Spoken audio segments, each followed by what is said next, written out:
हाँ जी दोस्तों, नमस्कार। स्वागत है आप सभी का आशीष क्लासेस पर। सेशन नंबर 85 हम स्टार्ट करेंगे। टाइटल है डिसेप्टिवली बिनाइन। ये एडिटोरियल इकोनॉमी बेस्ड है, फाइनेंशियल आर्टिकल है। तो यहाँ पे कुछ ऐसे ही टर्म्स एक्सपेक्ट कर सकते हैं जो कि हम पढ़ते आए हैं अब तक, बैंकिंग रिलेटेड चीज़ों से या फिर मार्केट रिलेटेड जो वर्ड्स हैं वो वाले यहाँ पे आपको मिलेंगे। तो आइए देखते हैं। ये एडिटोरियल तो पढ़ेंगे, उससे पहले कुछ क्वेश्चंस हैं, इनको सॉल्व करिए। वीडियो को पॉज करिए, क्वेश्चंस को सॉल्व करिए। देखिए अब, the retail inflation are, the retail inflation are एक वचन है ना, खुदरा महंगाई एक वचन है, तो यहाँ क्या आएगा? Is rising sharply despite it remaining आएगा।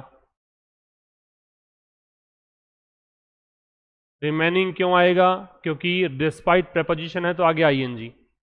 With in RBI tolerance band, the लगाइए, क्योंकि आरबीआई का टॉलरेंस बैंड मतलब आरबीआई जितना लिमिट सहन कर सकता है वो दायरा, वो तो निश्चित ही है, तो द लगेगा। तो दो तीन गलतियां थी, एक तो सिंगुलर सब्जेक्ट है, वर्ब सिंगुलर आएगी, दूसरा प्रेपोजिशन के बाद में आईएनजी लगेगा, और एक ये द आरबीआई टॉलरेंस लिमिट मतलब आरबीआई की सहनशीलता किस दायरे में है, किस चीज़ को मतलब ये एक्सेप्टेबल लिमिट कौन सी है, उसके लिए यूज़ किया गया है। इसका ट्रांसलेशन ये हुआ कि खुदरा महंगाई जो है वो बहुत तेज गति से बढ़ रही है, इसके बावजूद despite it remaining with in RBI tolerance band, इसके बावजूद कि ये अभी भी आरबीआई की टॉलरेंस बैंड के भीतर है, उसके बावजूद भी बहुत तेज गति से बढ़ रही है, यूँ समझिए।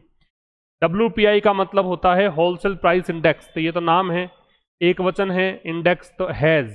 शो की तीनों फॉर्म्स आप करोगे तो शो होती है वर्ब की फर्स्ट फॉर्म, शोड होती है वर्ब की सेकंड फॉर्म, और शोन होती है वर्ब की थर्ड फॉर्म। इस तरीके से ये तीनों फॉर्म बनती है, शो, शोड, शोन। ठीक है, तो यहां पे आएगा शोन, क्योंकि थर्ड फॉर्म चाहिए आपको। फिर इंक्रीज एक वाउल साउंड है, स्वर ध्वनि है, तो एन लगेगा। फिर विच से पहले इंक्रीज है तो इंडिकेट्स आएगा एक वचन। दैट प्राइस प्रेशर्स बहुवचन है तो यहां आर आएगा। ये सब गलतियां थी। WPI एक वचन तो हैज, फिर शोड के स्थान पे शोन, क्योंकि थर्ड फॉर्म की आवश्यकता है। फिर यहाँ पे इंक्रीज से पहले एन आएगा, विच से पहले इंक्रीज है एक वचन तो इंडिकेट्स आएगा, फिर प्रेशर्स बहुवचन है तो आर आएगा। इसका ट्रांसलेशन ये हुआ कि WPI जो है होलसेल प्राइस इंडेक्स जो है उसने दिखाया है, क्या दिखाया है? बढ़ोतरी। वो बढ़ोतरी जो कि संकेत करती है कि प्राइस प्रेशर्स जो हैं वो इंटेंसिफाई हो रहे हैं, बढ़ रहे हैं रैपिडली, बहुत तेज गति से। थर्ड है द रूपी, ये करेंसी का नाम जो भी होता है उससे पहले द लगाते हैं। हैज के साथ वर्ब की थर्ड फॉर्म तो डेप्रिशिएटेड, फिर डॉलर भी करेंसी का नेम है तो द लगेगा। फिर विच हैज आएगा, एक वचन की बात ये कर रहा है, और एच के साथ थर्ड फॉर्म तो आ जाएगा मेड। बाकी सब ठीक है। तो रुपी जो है वो डेप्रिशिएट हुआ है, डेप्रिशिएट मतलब डिक्लाइन हुई है उसकी वैल्यू, रुपए की वैल्यू जो है वो गिरी है। ठीक है, किसके अगेंस्ट, किसके मुकाबले? इस अगेंस्ट का मतलब है के मुकाबले, किसके मुकाबले? डॉलर के मुकाबले। Which has made imports more costly, जिसने कि इंपोर्ट्स को ज्यादा कॉस्टली कर दिया है, ये इसका ट्रांसलेशन है। ठीक है, आगे कह रहा था CPI फिगर्स, जो कंज्यूमर प्राइस इंडेक्स के आंकड़े हैं, अब बहुवचन है आंकड़े तो यहां आएगा मास्क। मास्क का मतलब है कवर करना या हाइड करना। ये आंकड़े जो हैं वो छिपाते हैं या कवर करते हैं। द रियल प्रेशर्स, जो वास्तविक दबाव है उनको, दैट आर, वो दबाव जो कि मतलब बिल्डअप हो रहा है। बिल्डअप मतलब एक्यूमुलेट हो रहा है, एक साथ संचय हो रहा है, धीरे धीरे इकट्ठा होने को बिल्डअप होना बोलते हैं। तो यहां आएगा बिल्डिंग अप हो रहा है, प्रेजेंट कंटिन्यूअस। पैसिव होता तो बिल्ट अप आता, टी लगता है यहाँ पे थर्ड फॉर्म, लेकिन ना ही तो यहाँ थर्ड फॉर्म है ना आईएनजी, तो गलत तो है ही है। इन द इकोनॉमी, अर्थव्यवस्था में, तो CPI के जो आंकड़े हैं वो छिपाते हैं या कवर करते हैं रियल प्रेशर्स को, वो प्रेशर्स जो कि बन रहे हैं इकोनॉमी में, अर्थव्यवस्था में। ठीक है, फिर अगला है global disruptions in fuel supply. Have led, have के साथ third form, led LED, lead होती है वर्ब की फर्स्ट फॉर्म, लीड की सेकेंड फॉर्म बनती है LED, और थर्ड फॉर्म बनती है LED। इस प्रकार से तीनों फॉर्म बनती है। तो ग्लोबल डिसरप्शंस का मतलब है वैश्विक व्यवधान। इन व्यवधानों ने, किसमें व्यवधान है? फ्यूल सप्लाई में। ईंधन की सप्लाई नहीं हो पा रही है, पेट्रोल डीजल की सप्लाई नहीं हो पा रही है, तो ये फ्यूल सप्लाई में जो डिसरप्शंस हैं वो कारण बनी है किसका, इंक्रीज का। इंक्रीज चूंकि काउंटेबल नाउन होती है तो आर्टिकल लगेगा। इंक्रीज, अब ऐसा तो इंक्रीज है नहीं कि एग्जैक्टली यही इंक्रीज की बात कर रहा है, इसलिए एन लगा दीजिए इनडेफिनिट मानते हुए। तो ये परिणित हुआ है बढ़ोतरी में। बढ़ोतरी किस में, प्राइसेस में, है ना, विच इज अफेक्टिंग। और ये जो बढ़ोतरी हुई है ये अफेक्ट कर रही है मैनी इकोनॉमीज, बहुत सारी अर्थव्यवस्थाओं को। मैनी के साथ में नाउन कैसी आती है, प्लूरल, तो यहां आएगा इकोनॉमीज। आपका जो ट्रांसलेशन है इसका वो ये हुआ, ग्लोबल डिस्ट्रप्शंस का मतलब होता है डिस्टर्बेंसेज, व्यवधान। तो जो वैश्विक व्यवधान है फ्यूल सप्लाई में, वो कारण बने हैं किस चीज का, बढ़ोतरी का। बढ़ोतरी किस में हुई है, कीमतों में, और इस कारण से बहुत सारे जो अर्थव्यवस्थाएं हैं वो प्रभावित हो रही है। ये आपका हुआ सेगमेंट कॉमन एरर वाला। अब हम बात करेंगे आज के एडिटोरियल की, ठीक है। एडिटोरियल है किस बारे में, तो ये एडिटोरियल है भाई भारत के बढ़ते हुए इन्फ्लेशन डायनेमिक्स के बारे। डायनेमिक्स का मतलब फैक्टर्स, समीकरण भी कह सकते हो आप, ठीक है। तो ये एडिटोरियल डिस्कस करता है भारत के बढ़ते हुए महंगाई के कारक, भी भारत में महंगाई बढ़ रही है। अब वो समीकरण जो हैं महंगाई के, जो डायनेमिक्स हैं, उसके बारे में बात कर रहा है, विशेष करके the hidden pressures behind seemingly moderate retail inflation. विशेष करके जो छुपा हुआ प्रेशर है, हिडन प्रेशर्स है, किसके पीछे, सीमिंगली मतलब जो ऊपरी तौर पर नजर आता है, जो ऐसा प्रतीत होता है। मॉडरेट रिटेल इन्फ्लेशन, मॉडरेट मतलब संतुलित, बैलेंस्ड। मॉडरेट का मतलब है बैलेंस्ड, रिटेल इन्फ्लेशन का मतलब है खुदरा महंगाई। तो जो सीमिंगली मतलब जो प्रतीत होती है, जो दिखने में लगती है, तो ये कह रहा है कि विशेष करके जो छुपे हुए दबाव हैं, किसके पीछे, जो खुदरा महंगाई जो संतुलित सी नजर आती है ना, उसके पीछे, उसकी बात ये कर रहा है। तो ये हम डिस्कस करेंगे। एडिटोरियल स्टार्ट करें उससे पहले एक थोड़ी सी सूचना दे देता हूं आपको मैं। हमारा ऑफलाइन सेंटर भी अब स्टार्ट हो चुका है। आप अगर ऑफलाइन क्लासेस लेना चाहें एसएससी सीजीएल के लिए, खास करके इंग्लिश की बात मैं कर रहा हूं, केवल इंग्लिश पढ़ा रहा हूं, तो आप सीकर राजस्थान यहां पे आ सकते हैं और क्लासेस ले सकते हैं एसएससी सीजीएल इंग्लिश के लिए। एसएससी इंग्लिश की क्लासेस जिसमें मैं आपको ग्रामर के साथ साथ वोकैब पढ़ा रहा हूं, साथ में हम 15-20 दिन के बाद ही कॉम्प्रीहेंशन ले लेते हैं। आमतौर पर क्लासेस में ये देखने में आता है कि कॉम्प्रीहेंशन को हम लास्ट में देखते हैं। इससे आपका जो कॉम्प्रीहेंशन है वो कभी भी स्ट्रांग हो ही नहीं पाता है। तो आप अगर चाहते हैं कि आप रूबरू होकर एकदम सामने बैठकर अच्छे से चीज़ों को समझें और बहुत ज़्यादा प्रैक्टिस करें, और इतनी प्रैक्टिस कि आपके मेंस में 135 आउट ऑफ 135 आ जाएं, एसएससी सीजीएल की बात कर रहा हूं। सीजीएल का स्कोर, सीजीएल के लेवल पर इंग्लिश जब पढ़ोगे तो यकीन मानिए कि आपकी बाकी जब सब लेवल हैं, सीएचएसएल वाला लेवल, या आप एमटीएस की बात करते हैं, या आप स्टेनो की बात करते हैं, है ना, या आप सीपीयूएसआई की बात करते हैं, तो बाकी सारे लेवल्स इससे तो कम ही आएंगे। तो हम सीजीएल के लेवल पे पढ़ेंगे और वो चीज़ें पढ़ेंगे जो बहुत अहम हैं आपके लिए। चूंकि इंग्लिश में बदलाव भी हुआ है, बहुत सारे नए टॉपिक्स भी जुड़े हैं, तो उन टॉपिक्स के साथ हम पढ़ेंगे। बहुत अच्छे से वोकैब मैं आपको तैयार करवा दूंगा, तो आप चाहें तो यहाँ आकर क्लासेस ले सकते हैं, ठीक है। और आप इसके लिए कुछ पूछना चाहें तो वैसे तो आपको हर दिन एक पोस्टर मिला होगा, देखा भी होगा आपने। आशीष क्लासेस जो एप्लीकेशन है, सॉरी टेलीग्राम चैनल है, वहाँ पर मैंने शेयर भी किया हुआ है। अदरवाइज आप इस नंबर पर संपर्क कर सकते हैं, इस नंबर पर संपर्क कर सकते हैं। आपको कुछ पूछना हो इस रिगार्डिंग तो पूछ सकते हैं और यहाँ पे आप एक क्लासेस ले सकते हैं, ठीक है। या आपका ऐसा है कि साहब हमें तो ग्रामर अच्छे से कवर कर लेनी है, हमें तो एक बार इंग्लिश पढ़ लेनी है, हम तो एग्जाम दे ही नहीं रहे, या हम कोई और परीक्षा दे रहे हैं, उससे फर्क नहीं पड़ेगा। हम सीजीएल की इंग्लिश पढ़ा रहे हैं तो फिर आप ये मान के चलिए बाकी सब चीज़ें कवर हो जाएंगी। जो भी अंग्रेजी आपके ऑब्जेक्टिव टाइप क्वेश्चंस जिन भी आपकी परीक्षाओं में आते हैं इंग्लिश के, वो सारा कवर हो जाएगा इस बैच में, तो आप जुड़ सकते हैं, ठीक है। ये देख लीजिएगा आप। चलो साहब बात करें अब आज के एडिटोरियल की। टाइटल है डिसिप्टिवली बिनाइन। बिनाइन तो आपका यहाँ पे नाउन है और डिसिप्टिवली जो है वो एडजेक्टिव है, ठीक है। अब डिसिप्टिवली, सॉरी बिनाइन तो आपका एडजेक्टिव है, माफी चाहता हूँ, और एडजेक्टिव की विशेषता बता रहा है एडवर्ब डिसिप्टिवली। बिनाइन का मतलब हार्मलेस होता है, हानि रहित होता है। डिसिप्टिवली का मतलब भ्रामक रूप से होता है, इसका मतलब तो है भ्रामक रूप से, भ्रमित करने वाले तरीके से। और बिनाइन का मतलब होता है हानि रहित,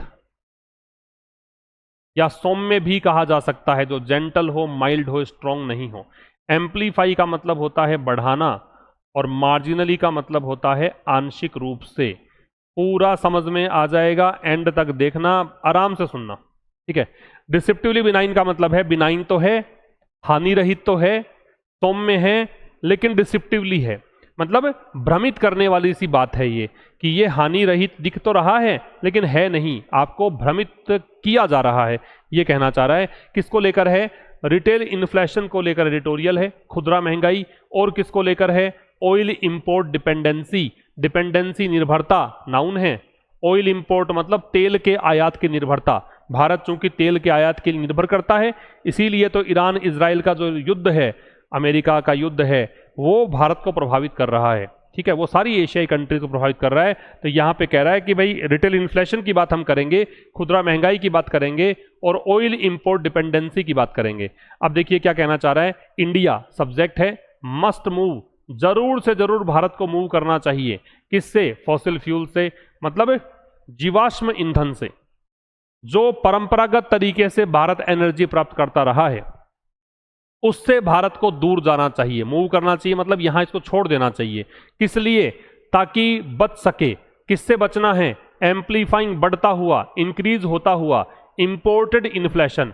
ये वो इन्फ्लेशन है जो दूसरे देशों से आप पर पड़ता है। इन्फ्लेशन महंगाई होती है, इंपोर्टेड का मतलब आयातित, आयातित महंगाई का मतलब है किसी और देश के कारण आप पर भी असर पड़ रहा है, उसको बोलते हैं आयातित महंगाई। फॉरेन कंट्रीज में महंगाई का असर आप पर भी पड़ रहा है, इसको बोलते हैं आयातित महंगाई, ठीक है। तो ये कह रहा है भारत को जरूर से जरूर, मस्ट है तो ऑब्लिगेटरी स्टेटमेंट है, कंपल्सन है कि भारत को जरूर से जरूर फॉसिल फ्यूल से दूर जाना चाहिए ताकि बच सके किस चीज से? बढ़ती हुई आयातित महंगाई से। समझ में आ गई मेरी बात? अब एम्प्लीफाइंग जो है वो प्रेजेंट पार्टिसिपल है, इंपोर्टेड है वो एडजेक्टिव है, इन्फ्लेशन है वो नाउन है, ठीक है। तो आयातित महंगाई जो है बढ़ती हुई, उससे बचना चाहिए। अब कह रहा है वाइल इंडियाज मार्च रिटेल इन्फ्लेशन एट 3.4%, भारत की जो मार्च की खुदरा महंगाई है वो कितनी है? 3.4%। ये मार्जिनली बढ़ी है, आंशिक रूप से बढ़ी है। फरवरी में कितनी थी? 3.2, तो 0.2 का ही तो फर्क पड़ा है, इसीलिए इसने कहा marginally. This increase is deceptively benign, ये जो बढ़ोतरी है ये वैसे तो हानि आपको इतनी पहुंचाएगी नहीं, लेकिन ये भ्रमित करने वाला फैक्ट है, इसीलिए कहा है डिसेप्टिवली बिनाइन है, भ्रामक रूप से सौम्य है या हानि रहित है। This is evident from the upward pressure.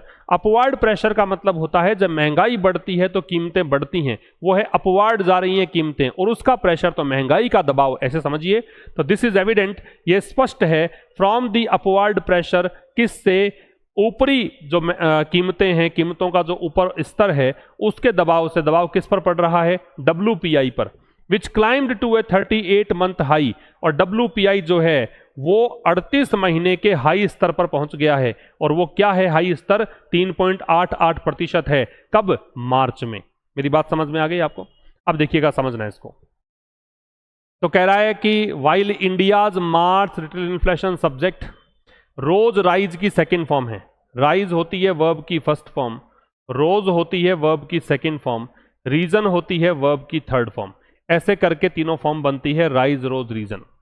तो यद्यपि ये वाइल जो है वो दो का मीनिंग दे सकता है, एक कंजंक्शन है, विरोधाभासी वाक्य जिनको हम इंग्लिश में कॉन्ट्राडिक्टरी स्टेटमेंट्स कह सकते हैं, उनको जोड़ने का काम करता है। तो इसका दो मतलब निकल सकता है कि हालांकि भारत की मार्च की रिटेल इन्फ्लेशन जो है, भारत की मार्च की जो खुदरा महंगाई है वो कितनी है? 3.4%।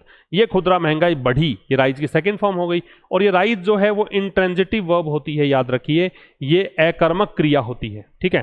तो ये बढ़ी, कि कैसे बढ़ी? मार्जिनली बढ़ी, आंशिक रूप से बढ़ी, ठीक है। कहां से बढ़ना शुरू किया? इससे। ये शुरुआती स्तर था, फरवरी में 3.4% था, मार्च में गया 3.4%, 3.2 था, ये 3.4 पे चला गया। कह रहा है फिर भी ये जो इंक्रीज है, ये जो बढ़ोतरी है, ये है डिसेप्टिवली बिनाइन। ये तो हो गया एडवर्ब आपका, और ये हो गया एडजेक्टिव, कि ये हानि रहित बढ़ोतरी है लेकिन डिसेप्टिवली बिनाइन है, ठीक है। दिस इज एविडेंट, एविडेंट का मतलब क्लियर होता है, स्पष्ट होता है, क्लियर, ऑब्वियस, स्पष्ट को बोलते हैं, एपेरेंट, ये सब सिनोनिम है, इसके बहुत बार आ चुका है पहले भी। दिस यहां पे डेमोन्स्ट्रेटिव प्रोनाउन है क्योंकि इसके बाद में नाउन नहीं है। दिस, दैट, दीज, दोज के बाद में नाउन नहीं हो तो इसको क्या बोलते हैं? Demonstrative pronoun. ये वर्ब है, ये एडजेक्टिव है। तो यह स्पष्ट है किससे? अपवार्ड प्रेशर, जो महंगाई है, अपवर्ड मतलब ऊपर की ओर, ये वार्ड लगता है मतलब की ओर, इसका मतलब क्या होता है, टुवार्ड, की ओर, किस तरफ, ऊपर की तरफ जा रहा जो कीमतें हैं उसका जो दबाव है, दबाव किस पर, होलसेल प्राइस इंडेक्स पर, ठीक है। विच क्लाइम्ड टू, विच यहां पे किसके लिए आ रहा है, रिलेटिव प्रोनाउन WPI के लिए, ये WPI जो है ये ऊपर गई, ठीक है, और ऊपर जाकर कहां चली गई, 38 मंथ के हाई स्तर पर, और वो स्तर कितना है, 3.88%। कब की बात है, इन मार्च, एडवर्ब है। अच्छा, WPI से पहले द लगेगा भी, ध्यान रखना, ये हमने पिछला जो ये किया था ना, ये एक क्वेश्चन यहां भी सही कर लेना, WPI इंडेक्स का जो नाम है यहां पे, हालांकि है नाम, द नहीं लगना चाहिए, लेकिन ये एक खास कैटेगरी है इसलिए द का प्रयोग कर रहे हैं, ठीक है। तो ये हो गया फर्स्ट स्लाइड की कहानी।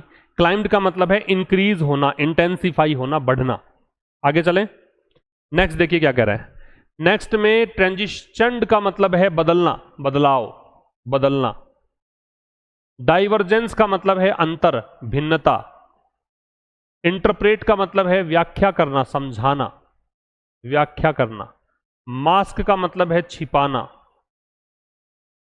और बिल्डअप का मतलब है संचित होना, धीरे धीरे बढ़ना, धीरे धीरे बढ़ना, ठीक है।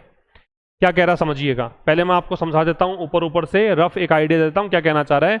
It is important to note, ये नोट करना इंपॉर्टेंट है, that while the consumer price index has transition to a new base year of 2024, कि CPI जो है उसमें बदलाव हुआ है और CPI का बेस ईयर क्या कर दिया है 2024, लेकिन WPI जो है अभी भी पिछला पुराना बेस ईयर यूज कर रही है 11-12, ठीक है।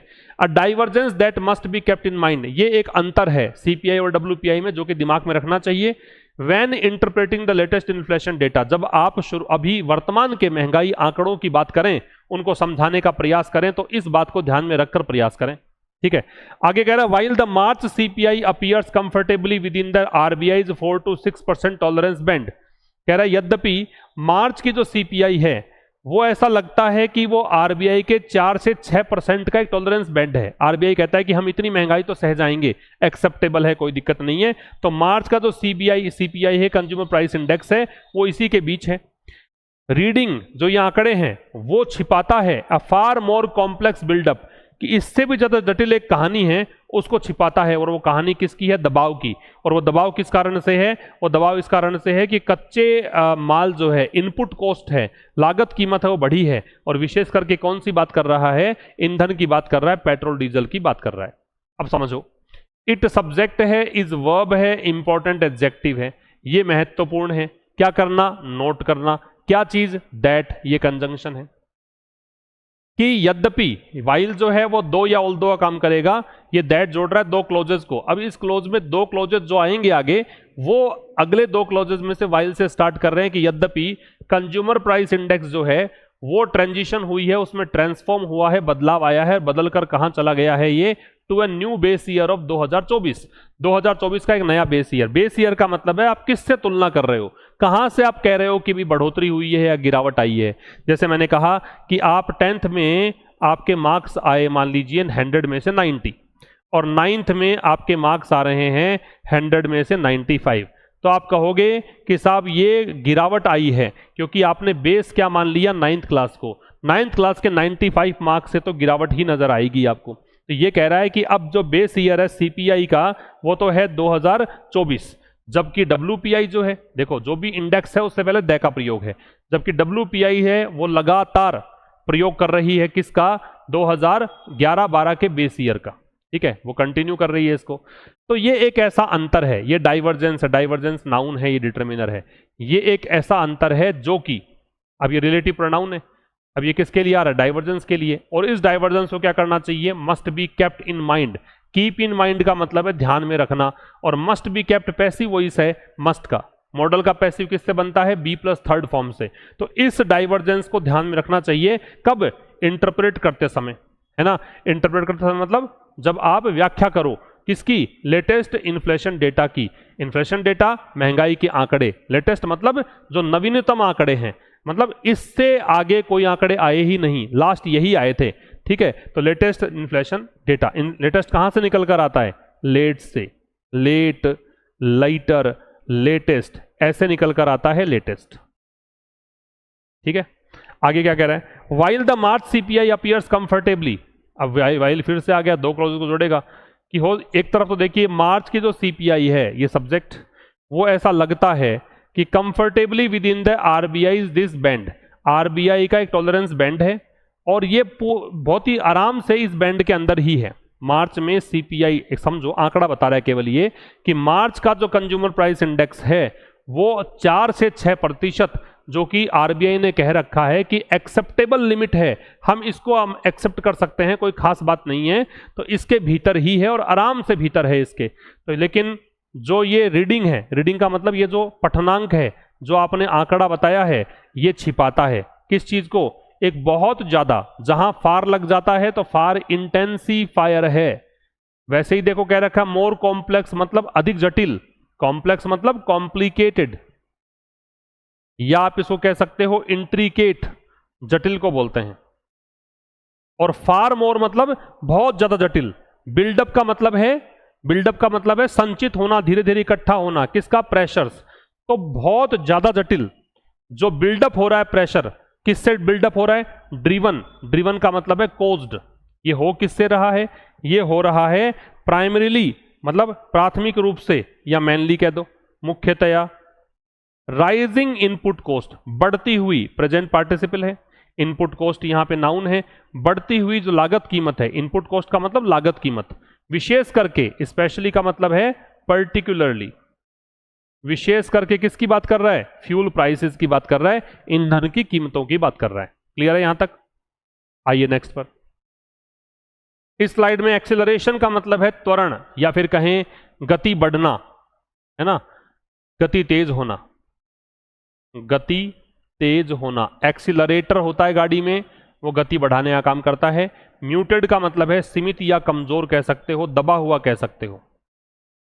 रिफ्लेक्शन का मतलब है परछाई कह दीजिए, संकेत कह दीजिए यहां पे।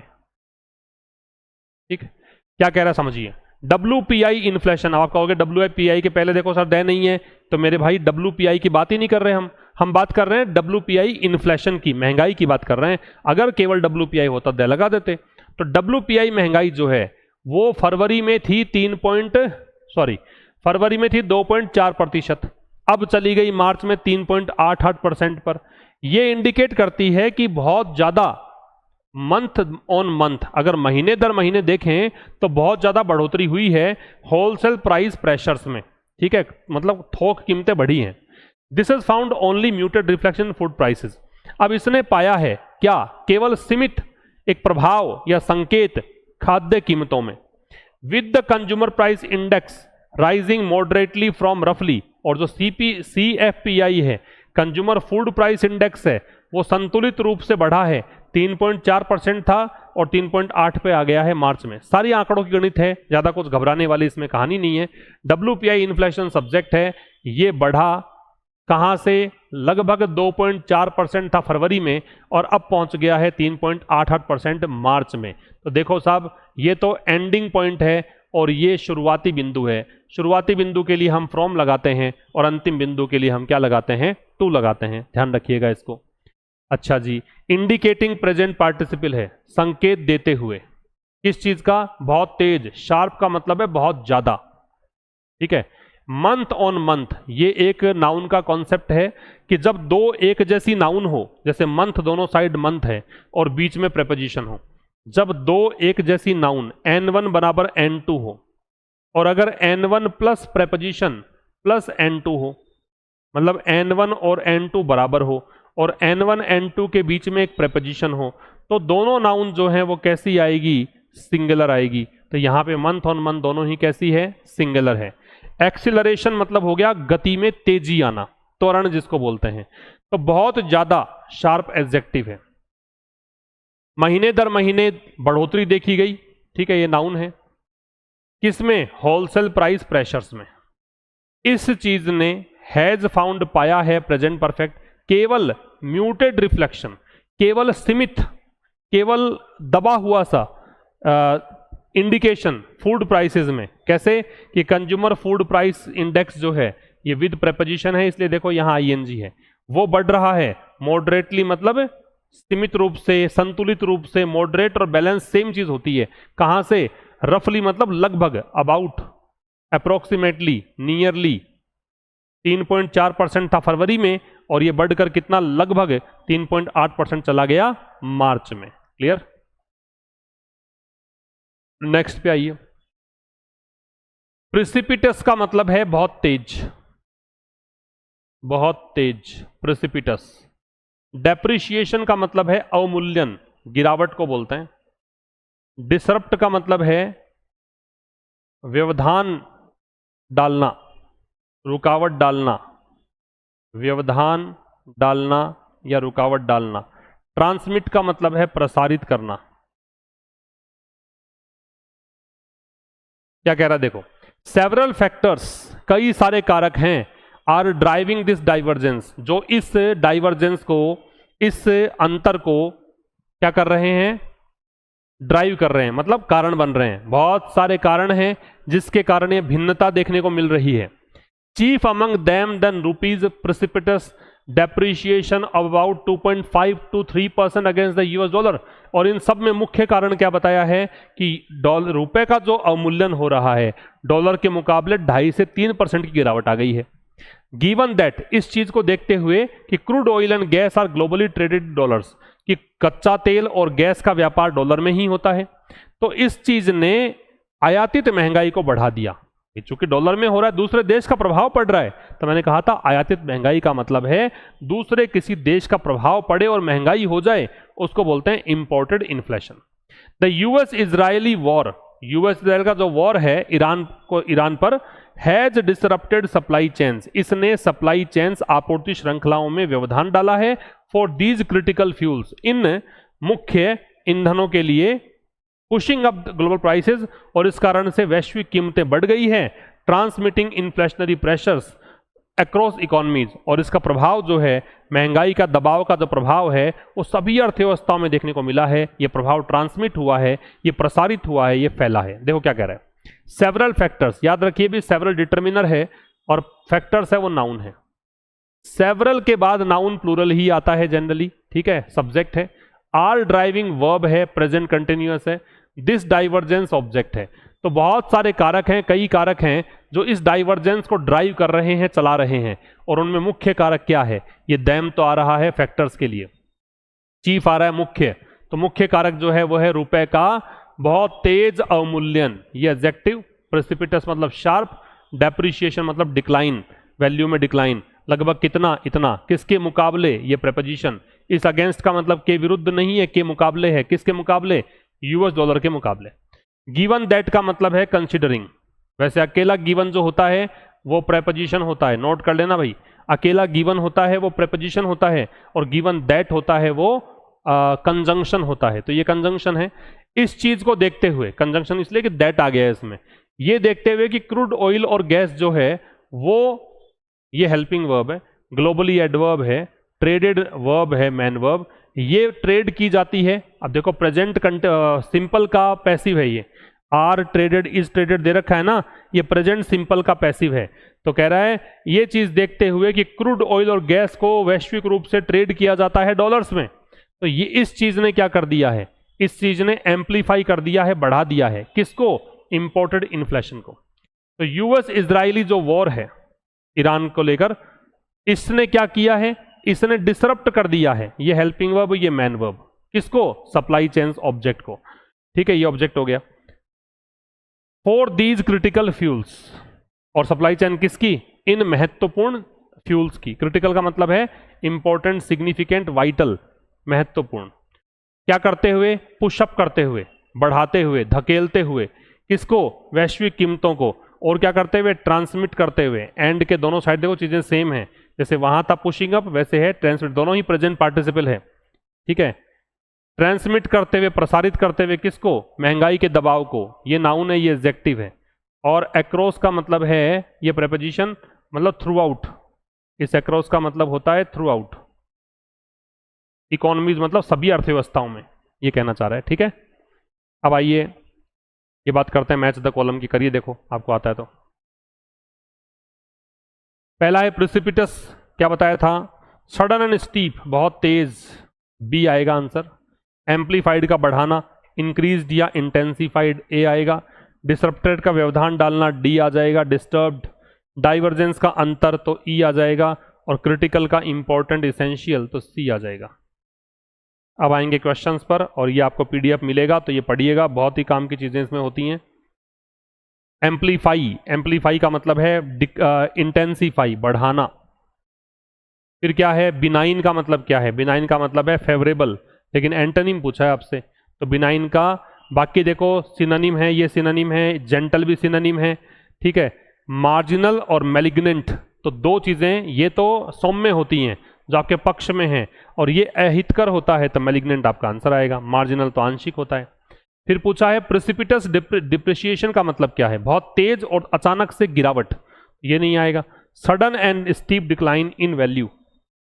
फिर पूछा है the use of two different base years of for CPI and WPI creates a dash, create a what? Create a divergence. Divergence मतलब अंतर लेकर आता है ये। फिर पूछा है कॉलम ए, बी, ये कर चुके हम लोग, छोड़ दीजिए इसको। फिर डिसिप्टिवली बिनाइन का मतलब why is the rise in retail inflation? CPI में जो राइज हुई है वो उसको डिसिप्टिवली बिनाइन क्यों कहा गया है? Because it has cross the RBI tolerance limit, ये तो कहा था 4 से 6 के बीच में ही है, क्रॉस कहाँ किया? Because food prices have sky rocketed drastically, कि फूड प्राइसेज में बहुत ज्यादा बढ़ोतरी हुई, ऐसा नहीं दे रखा है इसमें। Because while CPI looks low, CPI दिख रहा है कम, डब्ल्यूपीआई जो है वो दबाव झेल रहा है 38 मंथ हाई का। Because the base year for WPI has been recently updated, ये तो नहीं आएगा, यही आंसर आ जाएगा। भाई ये तो कह रखा है डब्ल्यूपीआई को कहाँ चेंज कर, डब्ल्यूपीआई तभी भी 11-12 का बेस ईयर यूज कर रहा है। फिर पूछा है what is the primary reason mentioned in the passage for the amplification of imported inflation? आयातित महंगाई में बढ़ने का क्या कारण है? The rise in local agriculture production cost, the sudden appreciation of the Indian rupee, the transition of the CPI base year to 2024। तो transition हुआ है सीपीआई का बेस ईयर का। The precipitous decline of the rupee against the US dollar affecting crude oil imports, ये सब answer आएगा इसका। फिर how has the geopolitical situation impacted the economy according to the text? इस टेक्स्ट के according जो भू राजनीतिक स्थितियां हैं, इंटरनेशनल स्थितियां हैं, उसने कैसे प्रभावित किया है इकोनॉमी को? इसने भारत के रुपए को मजबूत कर दिया है? ऐसा नहीं है। इसने क्रिटिकल फ्यूल सप्लाई चेन को डिसरप्ट कर दिया है और ग्लोबल प्राइसेस को बढ़ा दिया है, तो बी आंसर आ जाएगा। 9th पूछा है what can be logically inferred about the relationship between input cost and retail food prices based on the passage? एक तो लागत कीमत और दूसरी तरफ खुदरा जो फूड प्राइसेस हैं उनमें क्या मतलब समानता है, क्या मतलब रिश्ता है, क्या संबंध है? An increase in input cost immediately causes an identical increase in food prices, कि आप अगर लागत कीमत बढ़ती है तो फूड प्राइसेस भी समान रूप से बढ़ती है। फूड प्राइसेस जो हैं उस पर फर्क ही नहीं पड़ता ग्लोबल सप्लाई चेन के डिसरप्शन का, ये तो गलत है पूरी तरह से। High input cost take time to fully reflect in retail food prices, कि बहुत ज्यादा लागत कीमत जो है उसको टाइम लगता है फूड प्राइसेस में रिफ्लेक्ट होने में, ऐसी बात नहीं रख रखी। शोइंग अ म्यूटेड इंपैक्ट, अच्छा ये भी हो सकता है बिल्कुल, ये शोइंग म्यूटेड इंपैक्ट दे रखा था ना आपको कि वर्तमान में एक म्यूटेड इंपैक्ट दिखा रहा है, हल्का फुल्का दिखा रहा है, लेकिन ये आगे चल के डिसिप्टिवली बिनाइन दिखाया था ना कि सीपीआई आपको कम नजर आ रही है, लेकिन आने वाले टाइम पे आपको लगेगा कि हाँ थोड़ा असर ज्यादा ही था। सी करिए इसका आंसर। और एक पूछा है आपसे based on the author's tone regarding the WPI and CPI base year divergence, दोनों के बीच जो अंतर है उसको लेकर जो ऑथर का टोन है, ऑथर को विश्वास क्या है उससे, किस चीज का विश्वास है? The current CPI data provides a perfectly accurate picture of the economy, वर्तमान में जो सीपीआई डेटा है वो इकोनॉमी की एक परफेक्ट तस्वीर दिखाता है, ऐसा नहीं है। Relying solely on CPI data without looking at WPI might lead to poor economic decisions, अगर आप पूरी तरह सीपीआई डेटा पर आधारित रहोगे और डब्ल्यूपीआई को नहीं देखोगे तो आपको खराब आपके इकोनॉमिक डिसीजंस होंगे। The base year for WPI should immediately be change to, ये तो पहले से ही है। Inflation is entirely a domestic issue, ये कोई मतलब नहीं है, ये आंसर आएगा इसका। ठीक है भाई, ये था हमारे आज के इस एडिटोरियल में। मिलेंगे अब कल एक नए सेशन के साथ ठीक शाम 5 बजे, तब तक के लिए नमस्कार, थैंक यू वेरी मच।